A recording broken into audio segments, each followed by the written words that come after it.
کہ وہ ڈسکس کرے گا، اکنامک سینکشنز کی بات کرے گا، یہ ممالک بھی کچھ نہ کچھ گیو اینڈ ٹیک کریں گے ایران کے ساتھ، and at the end of the day ہمیں یہ چیز نظر آئے گی اور ہمیں یہ چیز سمجھ آئے گی کہ کون جو ہے وہ اس نیوکلیر ٹاکس میں جو ہے وہ کس کی جیت ہوتی ہے اور کون ان معاملات کو آنے والے وقت میں بہتری کی جانب جو ہے وہ لے کر چلتا ہے۔ لیکن ایک میں آپ کو بہت امپورٹنٹ چیز بتاؤں جو سب سے امپورٹنٹ ہے وہ یہ ہے کہ ایران جو ہے وہ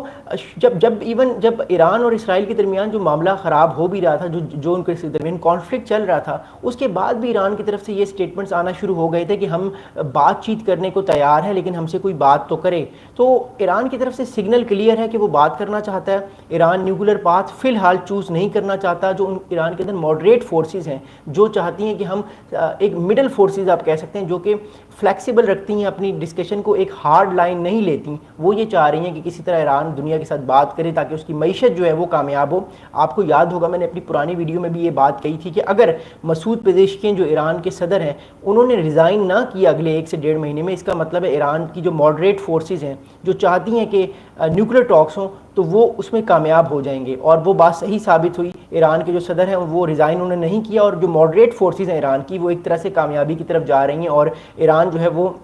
نیوکلیر ٹاکس کرنے جا رہا ہے ان یورپین ممالک کے ساتھ۔ اچھا، اب دوسری طرف ایران کا ایک اور طبقہ ہے جو کہ ایک ہارڈ لائن طبقہ سمجھا جاتا ہے یا ایک رائٹسٹ طبقہ سمجھا جاتا ہے۔ یہ طبقہ بیسیکلی کہتا ہے کہ ہم نے نیوکلیر طاقت بننا ہے، ایران کے پاس نیوکلیر پاور بننے کے علاوہ کوئی آپشن نہیں ہے۔ یہ طبقہ جو ہے یہ کہتا ہے کہ دیکھیے آپ لوگوں نے نیوکلیر ٹاکس بھی کی، آپ لوگوں نے جو ہے وہ 3 سال کا معاہدہ بھی کیا امریکہ کے ساتھ، امریکہ نے وہ معاہدہ توڑ بھی دیا، آپ پہ دوبارہ سے پابندیاں امریکہ نے لگا دیں، تو ان ٹاکس کا کوئی فائدہ نہیں ہے۔ ایران جو ہے وہ سینکشنز کے ساتھ بھی زندہ رہ سکتا ہے، ایران کو ایک نیوکلیر طاقت بننا چاہیے۔ تو یہ طبقہ جو ہے یہ بات لے کر چلتا ہے، اور یہ بات کافی عرصے سے یہ طبقہ لے کر چل رہا ہے۔ تو اسی طرح سے ان دونوں طبقوں کے درمیان ماڈریٹ فورسز جو دنیا کے ساتھ معاملات کو بہتر کرنا چاہتی ہیں، نیوکلیر ایشو پہ باتیں کرنا چاہتی ہیں، اور دوسری فورسز جو کہتی ہیں کہ نہیں ہمیں صرف نیوکلیر طاقت ہی بننا ہے، اس کے علاوہ ایران کا کوئی سروائیول نہیں ہے، اور اگر ہم کوئی معاہدہ کرتے بھی ہیں تو وہ معاہدہ امریکہ یا کوئی اور ملک آنے والے وقت میں پھر توڑ سکتا ہے، اور پھر ایران جو ہے وہ دوبارہ سے ایک تنہائی کا یا ایک ڈپلومیٹک آئزولیشن کا شکار ہو سکتا ہے، جیسے ایران 2018 میں ہوا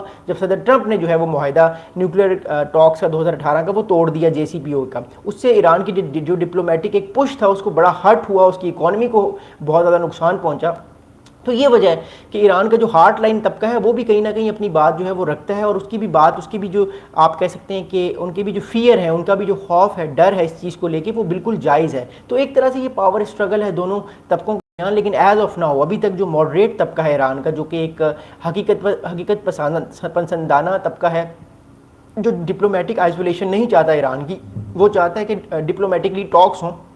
وہ بیسیکلی اس وقت جو ہے وہ اس کوشش میں ہے، اس کاوش میں ہے کہ کسی طرح ایران جو ہے وہ دنیا کے ساتھ اس کے گیٹ کھلیں، ایران کے جو ہے دروازے دنیا کے ساتھ کھلیں، اور ایران جو ہے وہ نیوکلیر ٹاکس کرے۔ لیکن اسٹل بہت سارے لوگ ابھی تک اتنے خوش نہیں اس ٹاک سے۔ اگر یہ ٹاک ہوتی بھی ہے تو کوئی اتنی امید نہیں ہے کہ یہ ٹاک کامیاب ہوگی، لیکن ایٹ لیسٹ ایران دنیا سے بات کر رہا ہے، دنیا ایران سے بات کر رہی ہے، اور یہی میٹر کرتا ہے کہ جب دنیا بات کر رہی ہو کسی ملک سے جو ڈپلومیٹکلی آئزولیٹ ہو تو اس سے معاملات اس ملک کے بہتر ہوتے ہیں، اور اس کی جو اکانومی ہے اس پہ بھی کہیں نہ کہیں ایک بہتر اثر پڑتا ہے۔ اب میں آپ لوگوں کو ایک بڑی امپورٹنٹ بات بتاتا ہوں کہ کیا وجہ ہے ایران پہ، کون کون سے پریشر اس ٹائم ہے جس وجہ سے ایران راضی ہوا ہے کہ وہ نیوکلیر ٹاکس کرنے کے لیے تیار ہے یورپین ممالک کے ساتھ۔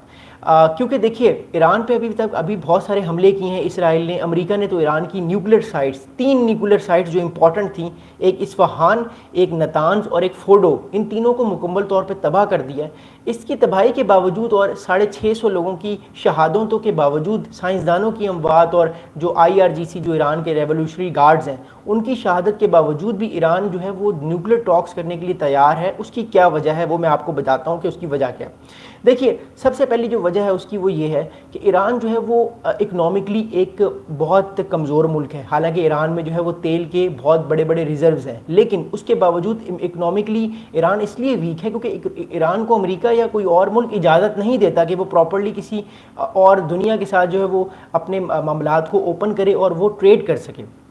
جب ملک دنیا کے ساتھ ٹریڈ نہیں کرتا صحیح طریقے سے، اپنی امپورٹ اور ایکسپورٹس نہیں بیچ پاتا دنیا کو، تو ظاہر سی بات ہے اس کی جو ان امپلائمنٹ ہے وہ بڑھتی ہے، معیشت خراب ہوتی ہے، اور اس کا اثر پولیٹیکل انریسٹ پہ آتا ہے، اور پولیٹیکل جو ایک پاور ہے وہ پارٹیز کی ویک ہوتی ہے۔ یہ پہلا ریزن ہوتا ہے کہ جب بھی کسی ملک پہ اکنامک سینکشنز لگتی ہیں، اور ایران پہ پچھلے کئی سالوں سے، پچھلے تقریباً 20-25 سالوں سے بہت سخت، بہت ٹائٹ اکنامک سینکشنز امریکہ نے اور اس کے ویسٹرن الائز نے لگائی ہوئی ہیں۔ یہی